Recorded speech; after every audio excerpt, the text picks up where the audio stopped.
she has reached out to the commissioner and established that relationship. So, excited to have her on board here. Other thing I wanted to mention is that we do have, I'm sure everyone's aware, and I know we'll be talking about it extensively this morning about EDC 8. So those new innovations are here. They are rolled out and they're official now. I don't want to take too much of your thunder, so I'll hold off on that. The other thing is that FHWA will be having some peer exchanges on these innovations. So more to come on that. More information will be shared either by me or by the Everyday Counts Program Office. I will say for the innovations that is in the pipeline right now, my colleague from our division office, AIC, will be overseeing 2 of those, from my understanding, connected corridors, and then the UAS innovation, and then the Beyond Bid Bill one. I'm not quite sure yet what our management team in our division is planning on doing in terms of assigning which staff member. But more to come on that, and we'll be sure to share that information. Sentence for murdering another woman smashed her head in with it. He said her face collapsed in. So he then dragged her body. So that is all I have, and Gary, I'll yield back to you. Thank you. Thank you so much, Chris. Yeah, we will. Yeah, we are looking forward for the peer exchange for FSWA. Yep, thank you. Okay, so in the last meeting, we all get to know what is EDC 8 initiatives. There are 6 initiatives that we had our Mentimeter exercise, and we reached out to our units, which one they they want to pursue, and NJDOT selected out of 3 we select out of 6 we selected 3 of them: Beyond Bid Build and Connected Corridors and EAS 2.0. So these are the initiatives that we are adopting and we want to pursue furthermore. And today we're gonna listen from the team who's responsible for these initiatives from NJDOT side. What is their plan about these initiatives? So first, I would like to invite Vandana Mathur for the connected corridors. Vandana, you can take in charge of the presentation here. Take over. Thank you so much, Gary. Thank you. Can someone run the presentation for me? Or you can share your own presentation. That's what we that's or do you have the presentation? Yes, Devin, can you share? I can pull it up, yeah. Okay, that's good. So sorry. Let me wait for Devin. Sure, Devin. Sorry. No, you're okay.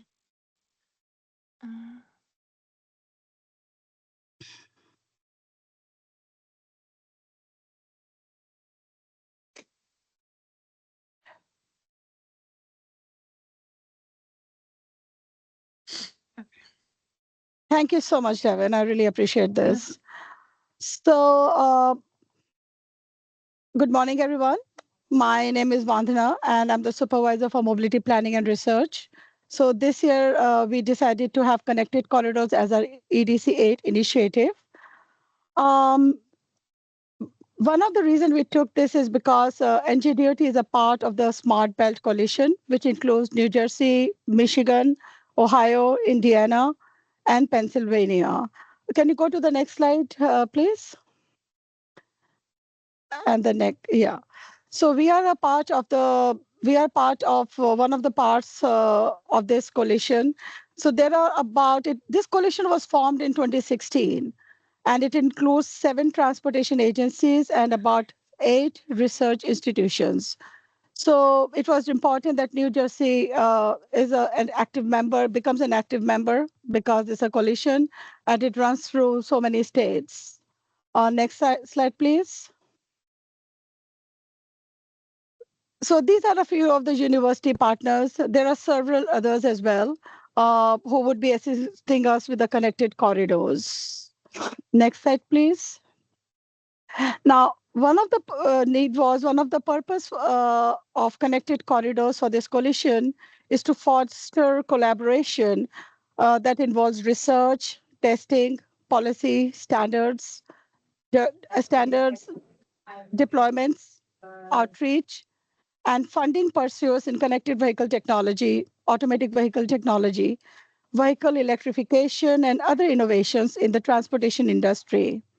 So its member agencies, which I mentioned earlier, the states, manage about 215,000 lane miles and support about 35.3 billion annual vehicle trips on state-owned and toll roadways.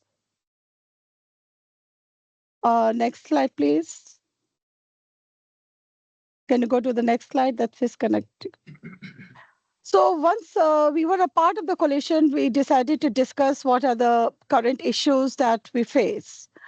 One of the challenges is data sharing. Now, data sharing between agencies remains a hurdle. It's really a challenge.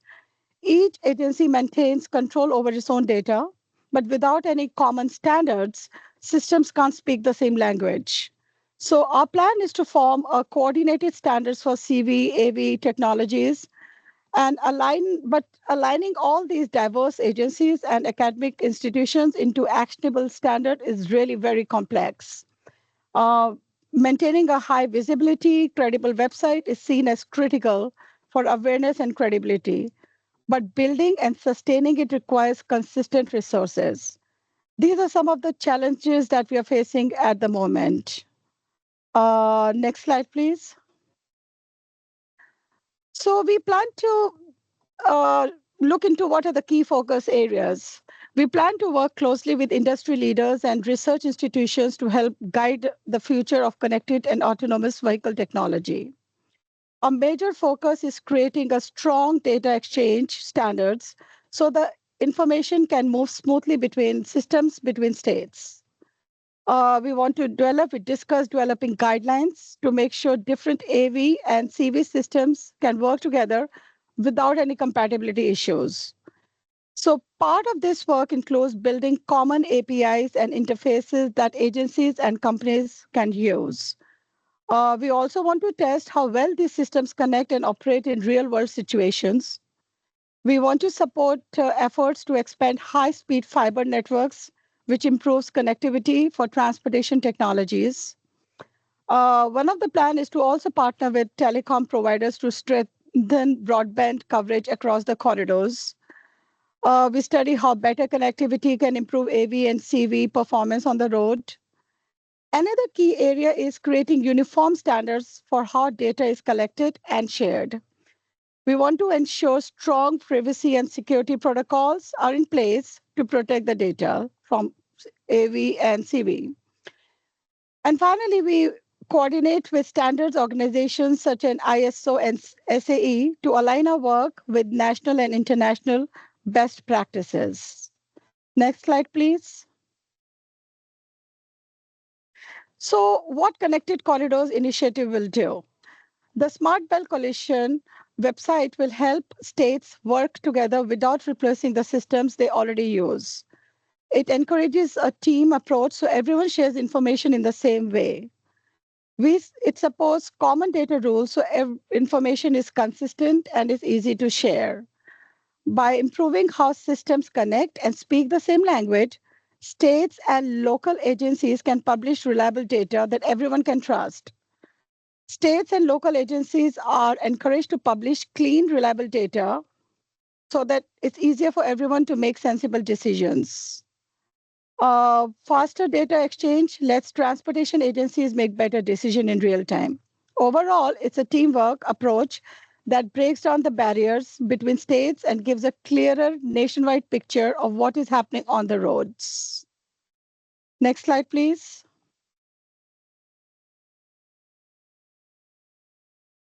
So it's a shared approach to situational awareness. We get this shared approach through the community-driven data standards and governance, common data formats so systems can speak to each other, they speak the same language, real-time data exchange for work zones, incidents, weather alerts, events.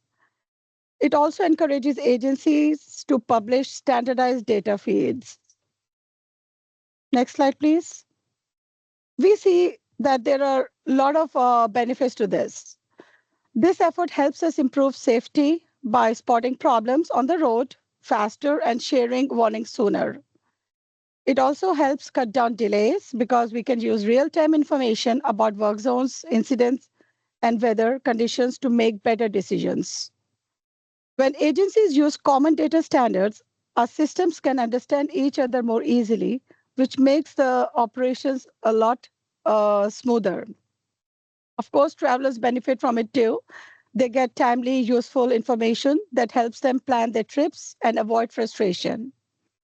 And overall, the system becomes stronger and more resilient because agencies can respond more quickly and effectively to emergencies and disruptions across different areas of transportation. Next slide, please. So the Smart Belt Coalition, which New Jersey is a part of, it gives agencies and partners a central place to share ideas, lessons learned, and strategies for deploying new technologies. It encourages everyone to use common data standards, which helps different systems work together smoothly. It supports connected and automatic vehicle deployment by helping states coordinate on data exchange standards and how to put them in practice. It also provides a single website where agencies can find planning documents, technical guidance, and any other resources that can help them. Next slide, please. So these were the benefits that we talked about. It gives an agencies a standardized approach, standardized ways, shared lessons learned, partnerships, universities, one location for everything, which makes it a lot better communication, lot better, smoother to share everything. Next slide, please. So for opportunities for NJDOT, why we chose this, why we are very active participant in this. It gives a chance to get more value out of the system that are already in place, like connected vehicle technology, traveler information tools, traffic operations, by improving how data is shared and how agencies work together across the nation, across the region. NJDOT can build on connected corridors and the Smart Belt Coalition by expanding the use of standardized work zone data so everyone is using the same information. We can also improve coordination with nearby states, making it easier to manage cross-border traffic incidents. Finally, we can also strengthen traveler information services by providing clearer, more consistent real-time updates that help people make better travel decisions. Next slide, please. So how are we getting this data? We are getting this data through the connected vehicles and autonomous vehicles. Next slide, please.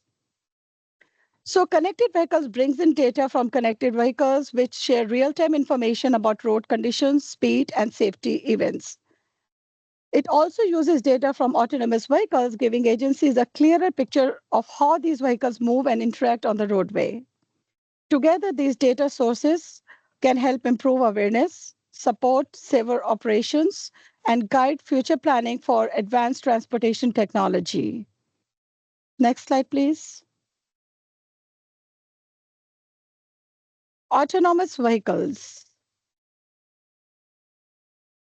We are working on developing clearer standards for autonomous vehicles technology so agencies can and partners can follow the same guidelines. We are also building testing and validation frameworks to make sure AV systems are safe, reliable, and ready for real-world use. And we're also doing this through strong collaboration with industry leaders and research institutions, bringing together expertise from across the field. So that's what our plans are in implementing EDC 8. We are still in the initial stages of talking. We are still trying to work on the website that we want to create that is a centralized way of getting all the information, ensuring the data is moving smoothly. We have about like quarterly meetings where we discuss the progress of different states as far as the connected corridors are concerned. New Jersey just recently joined it a couple of years back. So we are in full swing. We are very excited to have this and see it work through, see the information being shared, and that would make the roadways safer and help each other communicate effectively. So thank you. That was the end of my presentation. As I said, we are still in the phases where we are talking, we are working to it. It's really not a very easy, it's not a very easy project, because many states, where anytime many states get involved, they have their own data, which is very hard for them to share with other states, because every state's requirement is different. So we are in full swing. We are looking forward to get this project, get a very successful ending, so that everything is, it's a work in progress. So everything is shared smoothly. Thank you so Thank much, you. Vandana. Yeah, I know this You're very welcome. interesting innovation. Any questions for Vandana's team? So we have also given this contract to outside agencies like GFT. They are doing this connected corridors with us, like Smart Belt Coalition. They're a part of that. So Okay. they would be assisting us with this initiative. Okay. Vandana, you mentioned like you're going to gather the data from connected vehicles and autonomous, right? Where are these vehicles? Like private, like our state-owned Yeah, they are. vehicles? I'm not really sure that they're staying out right now, because we are still into the initial phases of how to get this work through. We are also going to take help, Giri, from different states, how Okay. they are doing it. We have Indiana, we have Michigan, we have Ohio, we have many states. So we are also working in collaboration, how they are getting the data and how we can get the data, and what is the best way. Even if we give the work zone data in the real time and help people, and we give the traveler information through the connected corridors and make the roadways safer. Yes. So we are still working on it. Yeah. Okay. Perfect. Thank you so much. You're welcome. Yeah. If you don't have any questions for Vandana, so now we can. Okay. We have, yes, please, Nadi. Hi, this is Nadi from NJDOT. Just a quick question. I understand this is in initial stage. What is the deadline when we can see that software or the one platform for all involved parties? So right now, what we are in the process of doing is talking to our contractors and the vendor to create a website. So that's what I'm in the process of. I am thinking it is at least going to take a year or year and a half to see very positive results, because it's a long-term initiative. So it will take us some time. So one of the things that right now what we want to stress upon is creating a website so that we can share all the resources. And yeah. So these things do take long time, because so many states are involved, so much of collaboration is needed. So we'll try our best to get it through in this 2 years' time and to institutionalize this. That's my motive. Okay. Yeah. Thank you, Vandana, again. Okay. You're welcome. Now let's move on to the next innovation, EDC 8 innovation Beyond Build by Scott Ackerman. Scott, you want to share your screen or you want us to? Okay, you're already sharing. Okay, thank you.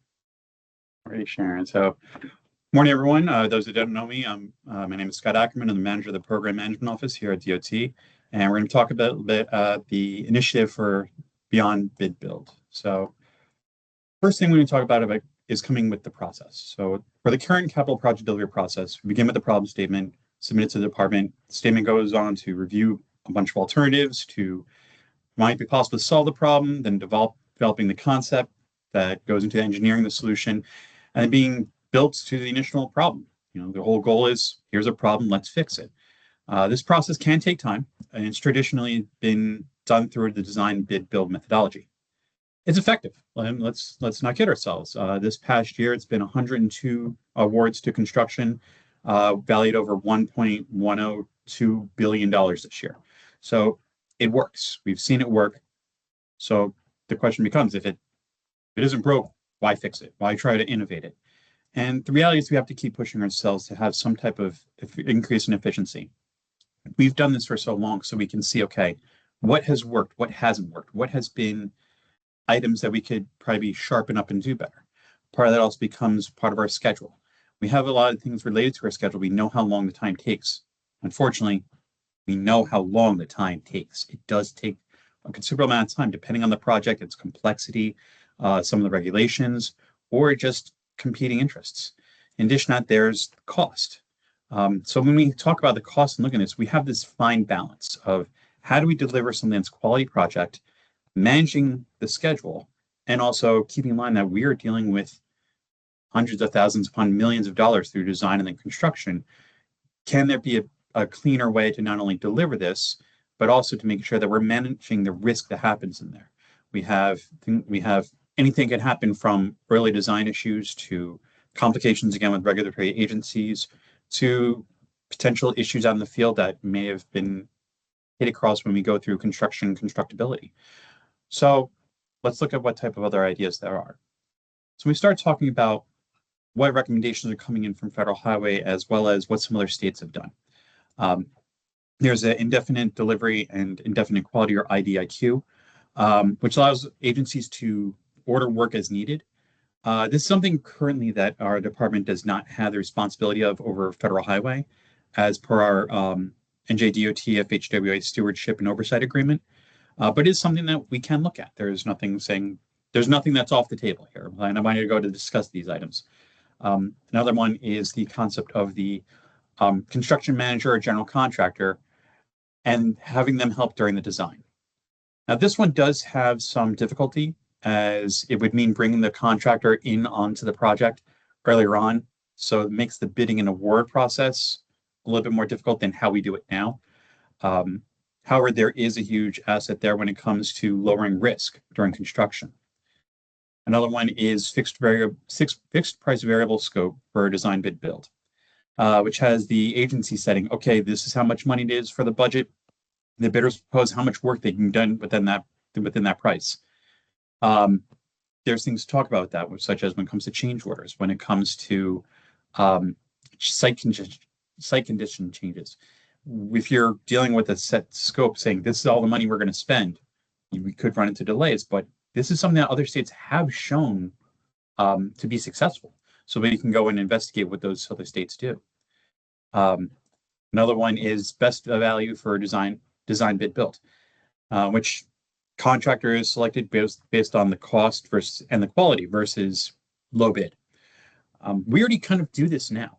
We don't pick the lowest bidder. We don't pick the highest bidder. We look at the ones that have a bid that falls in line with what we believe our estimates to be, as well as who has had successful experience when delivering these projects. So while this is one that's recommended, this is one the department already kind of falls in line with being able to already execute. Now, the last one here is when it comes to design. Well, sorry, the second last one. When it comes to design build, in which there is a creation of a partner team of a contractor and designer to expedite the delivery of the project, lowers the risk, and this is a newer initiative for the department as an official means of delivery. We have one project that's been awarded already, the Route 50 bridge over Cedar Swamp Creek in Upper Township, Cape May County. There are other projects that are being assessed and looked at as the potential for this. We're still very early on in this type of project, so we'll see as this project progresses its success and where there could be even more areas in which we can innovate. But going from these, the question becomes, what else is out there? We're going to go and try to reach out to other states, talk with Federal Highway, talk with other areas that deliver construction projects. Maybe reaching out to municipalities, reaching out to counties. What are the ones that actually do this? What other ideas are out there? So here's our implementation plan actions. Now, I would like to have been further along this right now. We did have some staffing changes here on our end. Our key person who has been geared with this and might be more familiar with Bob Signora talking versus me. He did retire over the summer, so we're changing up and forming up people around. But the big part about this is we're forming an SME team. We're looking for areas to include project management, the alternative project delivery and design build group, project development. And if there's anyone here on the call that has an interest in this, please feel free to reach out to me. Looking to build up this team to see and explore all the different options. When it comes to that, it's looking to see not only developing with this work plan, what will areas of focus be? What are the goals? Is it just assessing what others have done? Is it the possibility of actual implementation? What is it that could actually work? And in this research here, we're going to see what are the current actions that happen here, other states. Do a lot more of that research to really make it possible. Then we create the plan. We draft an implementation plan, do a SWOT analysis or strengths, weaknesses, alternatives, and threats, determine what can be done in order for this to be implemented. We can always talk a good game saying, you know, this is great, and we have this idea, and we have this vision, and okay, here's a plan, write it all up, and here you go. Then we get stuck on the implementation of these plans. The goal with this is that we can not only create a plan of how to execute it, but what the proposed schedule to roll out some of these different options are. And then once we have the plan, implementing, talking with the relevant decision makers to determine, okay, how can we make this happen? Finding the champions that can really get behind this. Look, this is the research. Here's the data. Here's what's been done. Here's how we can implement it. Here's the benefits we may see. And then start working to make sure that executive sponsorship and the idea of it being initiated goes through. So that's where we're at right now. The goal is over the next 2 to 3 months, make sure we have that team formed up and developing the work plan. So that way, when we get to our next meeting, be able to talk about where we're at with the actual focus and where we're at with research. That's all on my end. If you have any questions, feel free. Thank you, Scott. Thank you very much. Any questions for Scott?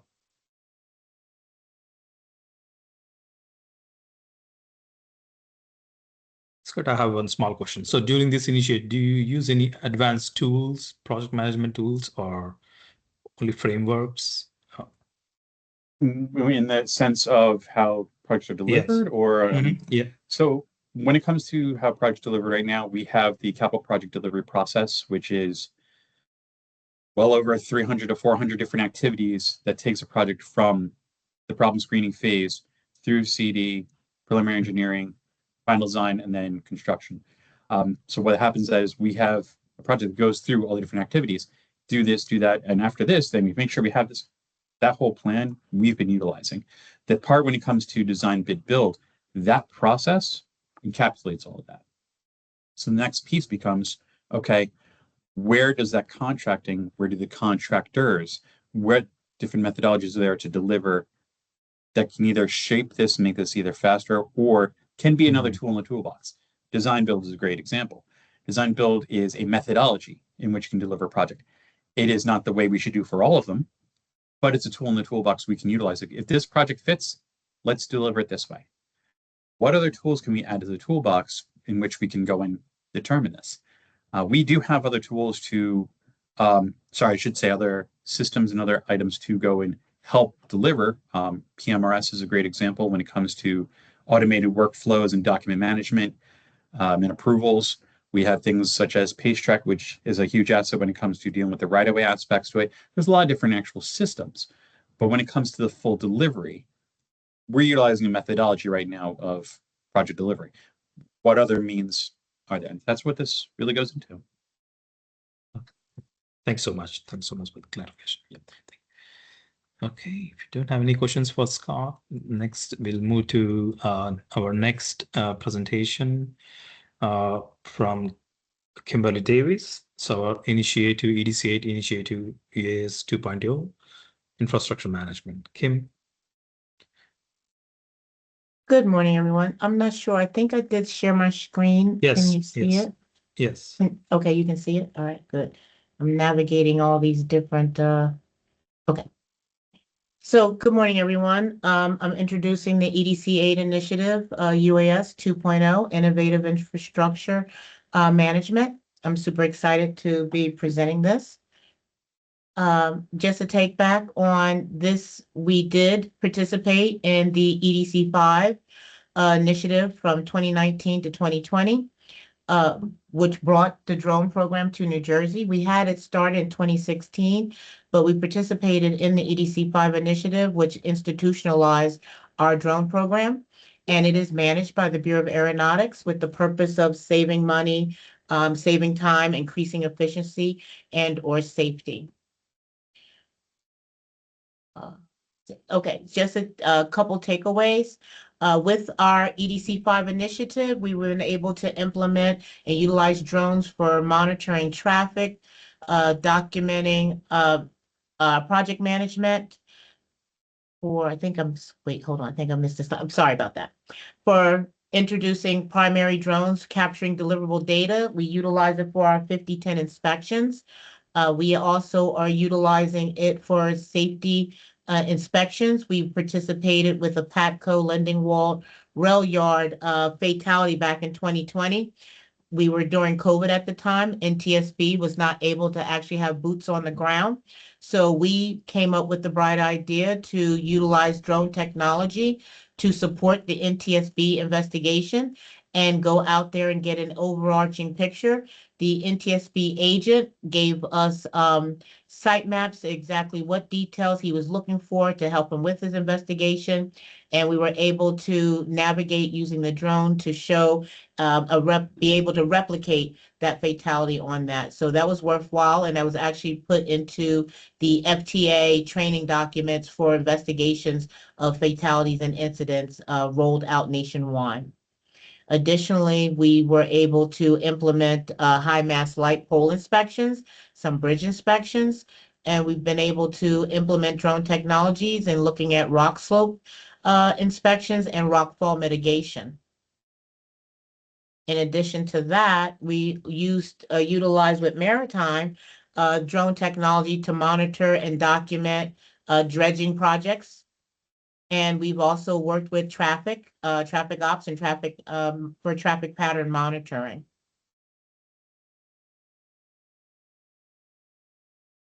We, in addition to that, have also worked with our operations team with emergency response management, was able to utilize drone technology with our Route 46 landslide, mudslide, and also with the most recent one, I-80 sinkhole emergency response.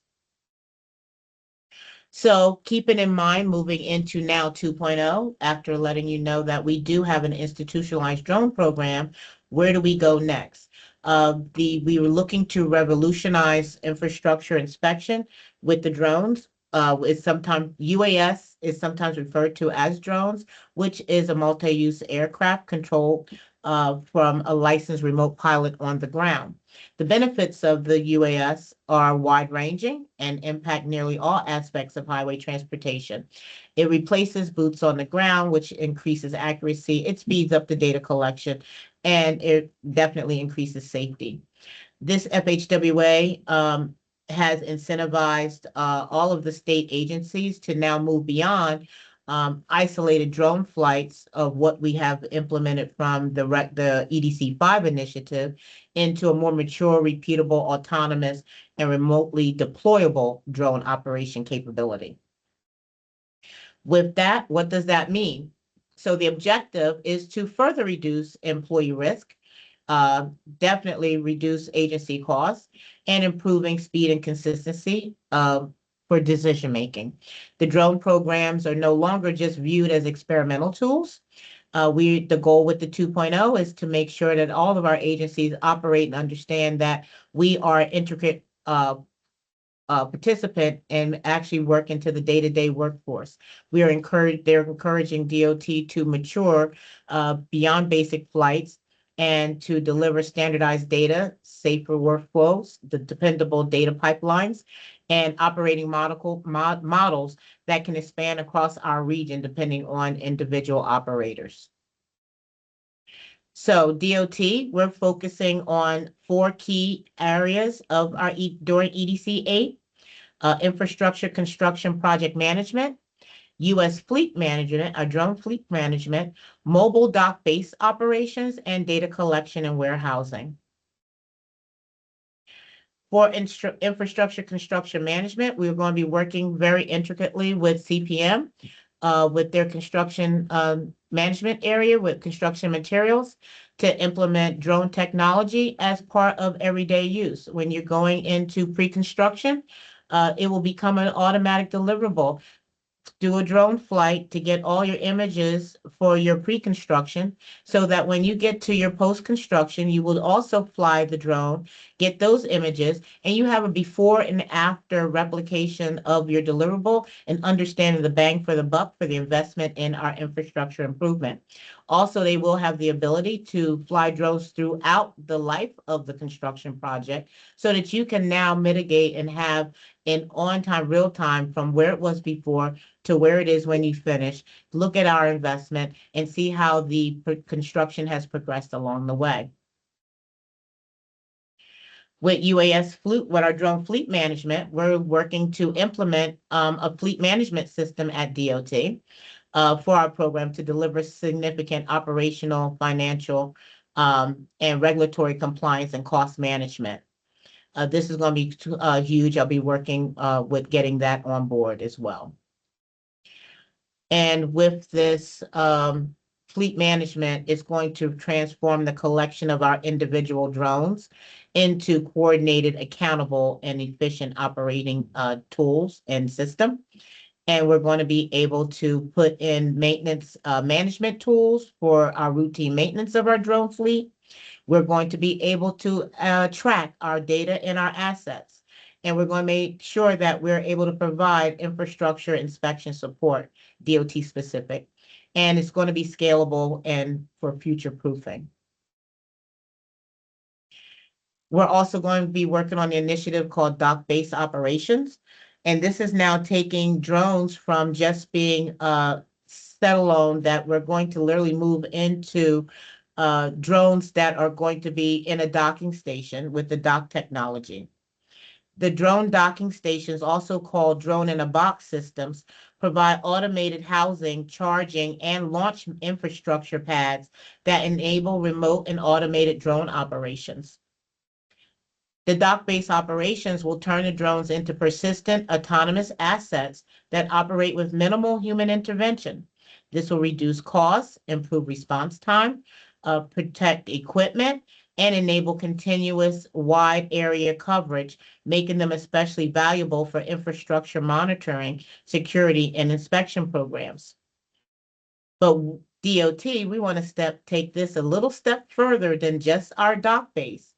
We're coming up with a unique, intuitive idea of moving into mobile dock-based operations. Why have them just stationary standalone at a fixed site when what we're going to be working on is having a mobile system? And the key benefits of a mobile dock-based operation to support our technology, it will extend the drone-in-a-box concept by mounting docks on vehicles, enabling the autonomous drone operation to be relocated as missions need to change. This was going to be integrated into a truck. It's going to be able to be quickly deployed at a temporary or changing sites without permanent infrastructure being required. It's going to have the ability to follow projects, incidents, and events across geographic areas. And some of the system support, launch, and recovery from the stationary vehicles will be able to be maintained at these temporary locations. This rapid deployment will be very useful for response to accidents and disasters and emergencies across the state.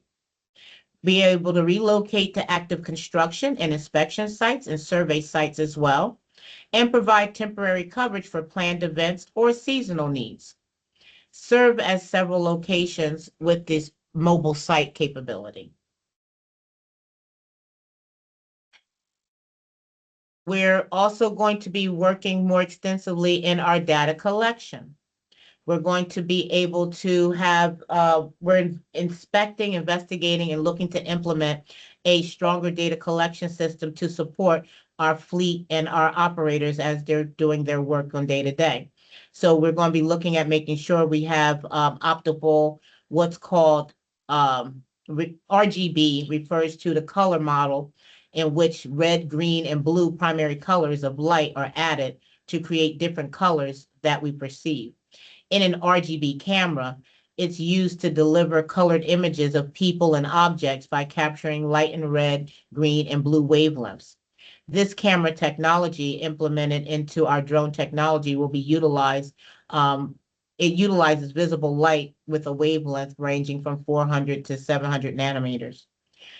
We're also going to be investigating implementing multispectral and hyperspectral sensors with our drones to be able to capture lights beyond normal human sight. These sensors read a few wide parts of the light spectrum, and they read hundreds of very thin and connected light parts. We're also going to be getting LiDAR technology. We've been working with this. This Drive with the 2.0 will give us that edge to move into the light detection and ranging, LiDAR, which is active remote sensing technology that shoots in rapid laser pulses at a surface and measures how long the light takes a bounce back. This travel time calculates precise distances, creating dense three-dimensional point clouds and maps for objects, terrain, and an environment. We're also going to be incorporating thermal and infrared images as well, which uses these cameras. These cameras are going to be used for detecting and measuring heat energy emitting by objects. All of these additional sensors, we're also going to be going into global navigation satellite systems and the United States Global Positioning System, GPS, getting receivers that will provide the precise location and speed and timing data for navigation, return to home safety, and autonomous flight. All of this is going to be implemented to further integrate and expand our capabilities of our drone program. And also IMU, which is inertial measurement units. We're going to be able to work the drone 2.0 allows agencies to collect, organize, and share large amounts of inspection and maintenance data, supporting long-term infrastructure management. We're going to be able to expand on that with the flight logs and the healthy monitoring matrix. It allows us to have real-time streaming, store to and forward models where data is cached on board and offloaded after landing. We're going to be edge processing to reduce bandwidth by filtering and latency bandwidth considerations with beyond visual line of sight. That is a new part that's coming on board. New Jersey right now does not have BVLOS, but we are situating ourselves to be able to meet the requirements for beyond visual line of sight with our fleet and inventory and our technology capabilities.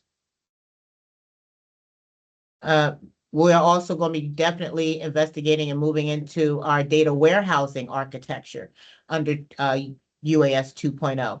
It's going to give us that initiative to be able to centralize all the data that's coming in from the various units and departments into a centralized area.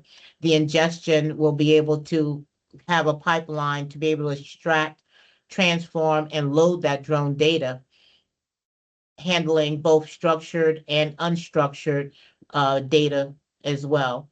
It's going to give us the capability to batch and stream our frameworks and create that. And we're going to have, it's going to give us solutions for our storage. As more and more drones are utilized, more and more data is required. So we're going to be looking at the storage solutions to be able to house all of those large images, especially with the LiDAR. When the LiDAR images come on board, they require a large amount of data.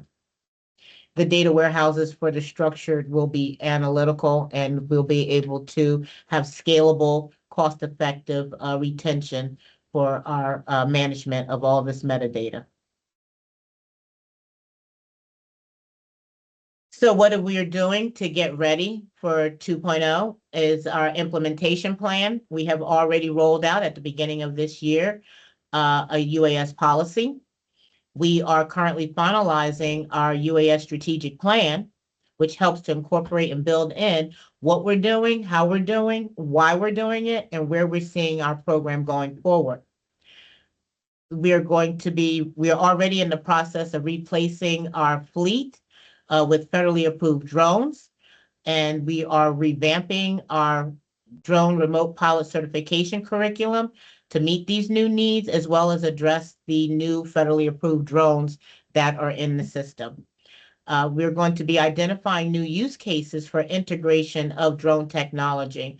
So where would we look to integrate the dock drone technology in, the LiDAR technology in? So we're going to be identifying those new use cases for the integration. And we're going to be exploring the data collection and post-mission processing platforms that are available that will be sustainable and beneficial to the department. And with that, that's it. Are there any questions? Thank you, Kim. I think we have one question on the chat. Could you please explain regarding FAA permission to operate mobile dock-based? I'm sorry, what was the question again? FAA permission to operate mobile dock-based. Well, yes, we do. There are some states that are already utilizing docking stations with drones. Pretty much they will be at a fixed site. Where the concern is coming in is do those sites, if they're fixed, have to be identified as like a helistop or aeronautical facility and be actually licensed. I'm not looking to have this in an actual fixed location and site. Once again, I'm looking to have ours mobile. So ours will be mounted on a trunk and it will be able to be located and deployed to different emergency sites or different construction sites on an as-need basis to be able to gather the data. So I'm not sure if with the question where that's going to come in with a problem with FAA. This is already implemented. Okay.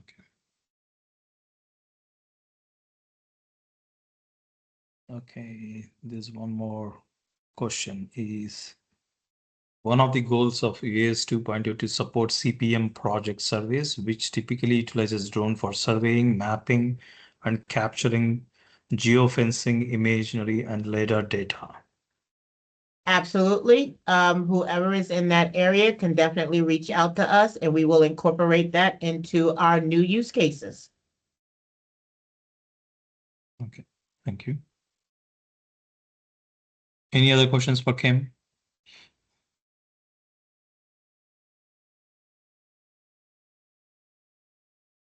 Thank you, Kim. I think it's Thank you so very meeting. much. Thank you, everyone. Thank you. Okay, with that, we concluded NJDOT updates. Now let's move on to other segment here. STIC Incentive Grant. We have one project active and which is by NJC, optimizing an adaptive system performance to improve travel time using ATSPM module. It's an EDC 7 initiative. Nadi, would you please share your screen or you want us to share? I don't know. I can share my screen. Okay. Perfect. Can you see that? Not the presentation. Yes, now, yes. Okay. We are seeing the other side of the presentation, not the full screen version. Hold on 1 second. Let me one more time see. Yes, perfect. Okay, perfect. So, thank you, Gary. I'm Nadereh Moini from NJDOT. I'm Chief of Transportation and Transportation Safety at New Jersey Sports and Exposition Authority.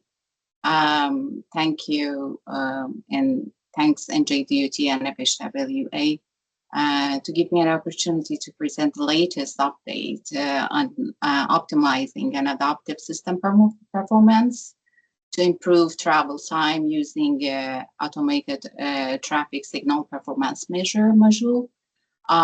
This is, I can say it in footnote, this is more advanced than automated.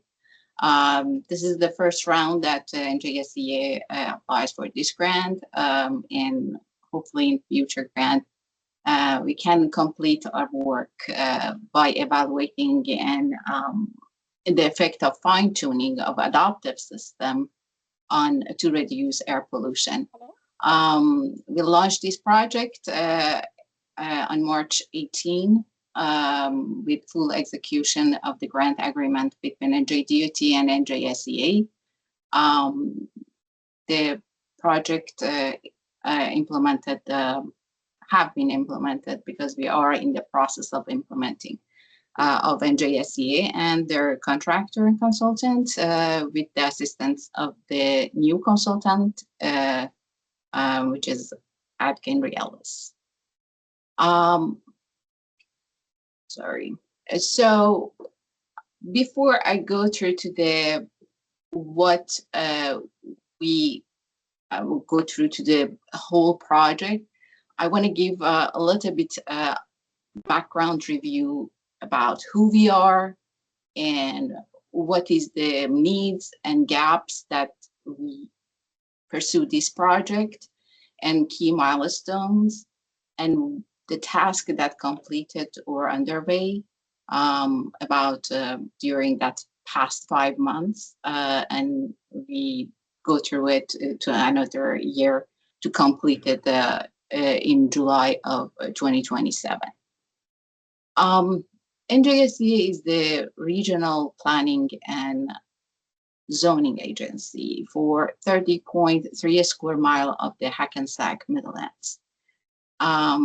We are not looks like MPO because based on the statute that we had it in 2005, superseded by in 2015, we are not only a zoning planning agency, but we have to develop transportation planning district and define project improvement project within the Meadowlands. Because Meadowland, as you may know, we are very closely located to New York City. We have many warehouses, and we are in very flood-prudent area. So with that said, the act and statute responsible, we have a responsibility to define and develop a strategy and project to improve multimodal mobility and increase pedestrian and bicycle safety within our district. District includes two partial of the within 2 counties, Bergen and Hudson, and partial of the 14 towns. In 2010, NJSEA awarded about $10 million Tiger 2 grant, which is built grant right now, with about $2.5 matching fund from us to install 123 adaptive traffic signal throughout the Meadowlands, which we call it Meadowland Adaptive Signal System for Traffic Reduction. This one was built in 5 phases, with the last phase completed in 2017. What important or outstanding administration work, which we did it here, that in somehow I completely understand when they're going through, is the corridors and all the intersection throughout the our region, which you can see it here, is through multiple jurisdiction, from a state to locals to county agencies. So we went through to the different, because we want to have the seamless, when you want to have seamless corridor, traffic signals do not, the people do not know what's within what jurisdictions. So for this reason, through the different MOA, develop 123 signalized intersection within the different jurisdictions. In 2013, NJDOT took all the intersection out of master. The intersection was under master, was in through on west, Route 17, on north, Route 46, on east, Route 1 and 9. So all of those came out, and some of the intersections within local also withdraw from master. But one intersection added because of go back to NJSEA in March of 2016 because of the FIFA World Cup.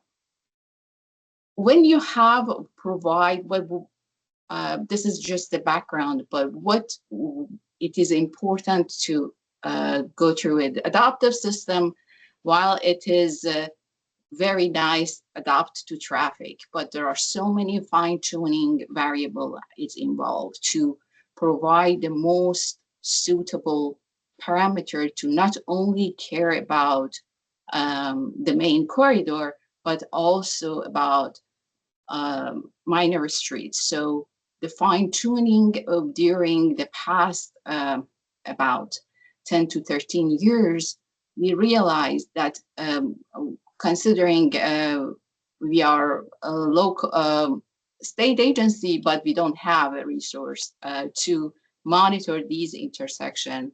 So we rely on complaint. As soon as complaint comes, we look at the system. It is important to note that we have all these intersections connected to our system through wireless and fiber communication within our TMC, which talks to our building located in Lyndhurst, New Jersey. So the most important thing we realize that fine-tuning is important for us to not rely on community complaint, but we provide the proactive action to assess the performance of each signalized intersections. And the most important, the other things, when you provide the service, these services including we provide preventive maintenance work for all locals that they never had service before. We provide that service to them, and when we talk and provide more service to them, they need more. So with that said, we went through to this project, which is we want to provide automated this system to provide the system that fine-tune master parameters. And meanwhile, we realized that the NJDOT did the same thing with Arterial Management Center, working with university, which Rutgers and Atkins and Realis was involved on it. So we can use their platform and make a dashboard for ourselves or signalized intersection. With the help of the NJDOT, they shared that platform with us, and we use Atkins Realis to provide a different dashboard for us to fine-tune the system, so we proactively realize what parameter needs to change to provide more optimized mobility within our two corridors. Right now, one corridor it's within the proximity of Teterboro Airport, and the other one it's which added after talking with Giri to our project was the TSP corridor that we use it for large event. I will cover that in the slide, the upcoming slide.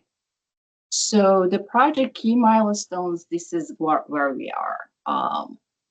One, it was within the corridor was one intersection was not even in a master because of it's the new intersection.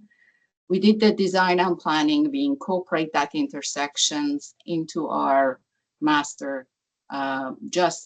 We finished the design and planning in April and May. We did it in-house with the help of our transportation team group, or Rory, who's our field engineer, and Rachel, who's in charge of design and planning. Communication was installed on July 22nd, followed by integration of the master on August 5th. We did go through the grant agreement with Atkins Realis, fully executed on July 17. And we had the kickoff meeting on 29, and we provide access to Atkins actually yesterday. So task 2 and 3 just completed, task 3 underway. So this is 2 corridors which I want to go through a little bit more detail on it. The integrated intersection was Redneck and CVS Driveway with the Liberty. So the most important intersection is that area. This one is integrated. The original thinking is to see how we can fine tune. This corridor is not just the corridor including just the passenger vehicle. This is multimodal corridor. We have lots of residential area here. They take the bus to New York City. We have so much people taking this one. We are close to airport. We have lots of pollution coming from Teterboro Airport. We have so many warehouses here. So this corridor is chosen because it was close to, it's the multimodal, and it was important for us to not only think about the corridor as just a passenger. There are multimodal, as I said, that is pedestrian passing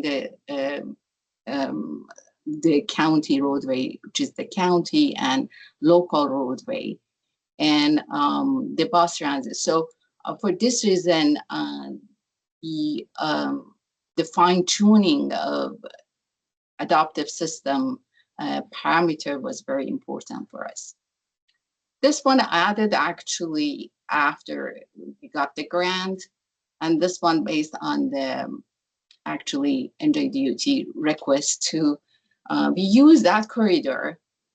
We implement TSP, transit signal priority, in this corridor. So most of the spectator of the FIFA World Cup using Secaucus Junction to go to sports complex. So we deploy the TSP, New Jersey Transit deploy that one, and we monitor during all 8 games in this corridor.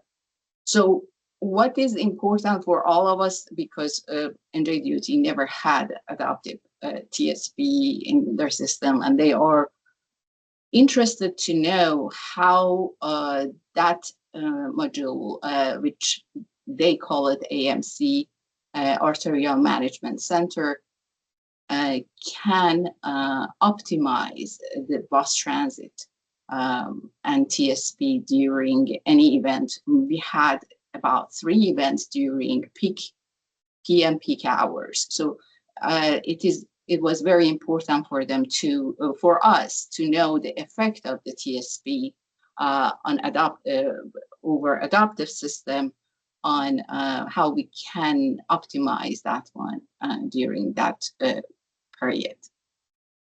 As I mentioned, we have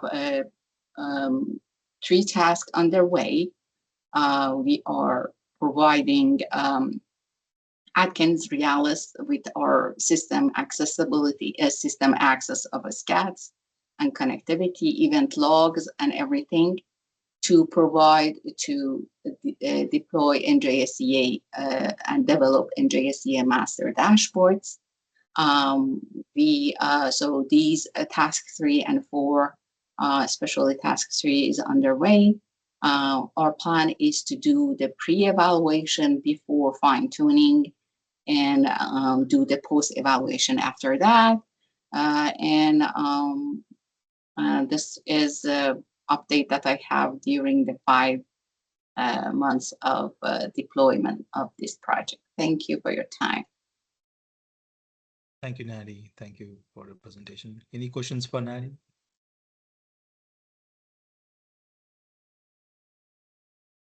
One general question, Nadi. So we just finished World Cup. So what are the? I think your area is the hottest. Your district is the one. What are the things that you think it's went very well, or your observations, anything related to transportation? I can say it that I can. The NJDOT, Kelly McVie, just help us. They were so working together very well, and this is one highlight of not because you are here. This is an NJDOT project, but I can say it that NJDOT collaboration was very important. So something I think I want to emphasize that one, and this is something I like Wanda said it. I want you understand that we should go beyond our jurisdiction. If something good for the all travelers, we go through it. Forget about jurisdictions. And that's the important things, that lesson we learned from that 10 years, that when you put that jurisdictional issue behind you and worked collaboratively together, you can accomplish a lot. That's important. I think it's important. Otherwise, many of project, I want to say it that I see so many people talk about different projects, but during that 10, 15 years, when I do the design and planning, please consider maintenance in your mind. LiDAR is great. Everything is great. But when you go to, at least from our side, when for each dollar we spend, we should respond to so many people. We should provide, this is something I said that there is an expectation. When we spend, master is not something very cheap. But for this reason, when we spend even $10, we should say again why we spend that much. So I think it is very important to consider when you do design and build, it is very important to put the maintenance in mind and into consideration. Absolutely. Yeah. Thank you for that. And Gary? Yeah, I had a question. In your website, I noticed that you also oversee the Wildwood Convention Center. Yeah. Do you guys do anything outside of that northeastern part of New Jersey? No, from the transportation side, no, but from leasing, because Wildwood or other, if we have for example, even a sports complex, they are under NJSEA lease, and we have a lease agreement with others. But from the perspective of zoning and regional planning perspective, we don't have any jurisdictional out of the site. The 14 areas? Okay. Yeah. Okay. Thank you. No problem. Okay. Any questions for Nadi? If none, thank you, Nadi, once again. Yeah.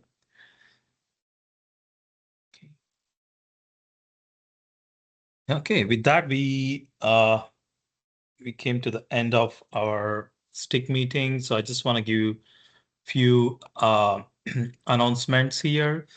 So 2026 Build a Better Malls competition is open. So Devin, can you put the links on the chat if you already done so? Thank you. So the deadline is August 31st. So the categories are operations and organization improvements. So if you have implemented any innovation, small or big, so we want to hear from you. So please use the links here to for your nominations. And also please mark your calendar. The registration is not yet open. So it will be very soon. For 2026 Research Showcase. So this year, our theme is the road ahead, AI and future of transportation. The event date is on October 28th, Wednesday. So we will send you the communication regarding the registration very soon. And also, as a Brit, we are conducting an AI workshop for NJDOT staff, exclusively on AI background and how you can design from your concept to AI pilots, and also Gen AI use cases for engineers. So these are done by Brett Ruggers and HNTB. So if you are interested, again, the registration link will be sent out soon, which is also on October, which is also in October 26th, Monday. Location is NJDOT Bordentown Training Facility. PDH is also available upon request. So please mark your calendar. So we'll also emphasis on one of the initiatives that as a state that we are taking lead in the national level, State DOT Council for Strategic AI Adoption. We have many number of state partners on AI and how we have to deal with the AI systems, whatnot, AI use cases, everything. So we have a peer exchange platform that we are setting up, NJDOT for Nation. We are planning the first peer exchange in November. So any updates regarding any innovation stuff that is going on here, I would like to share with our team, NJ STIC team also. So that's also one of our initiative. So with that, I would like to conclude by reminding one more time. So we're going to meet twice in a year from next year onwards. The next meeting will be in January and the following on July 2027. Thank you so much. And if you want to include your staff member, anyone, so please send me an email so we can put it on the invite list. Thank you so much for your participation. Thank you so much, Giri. Thank you. Yeah, thank you.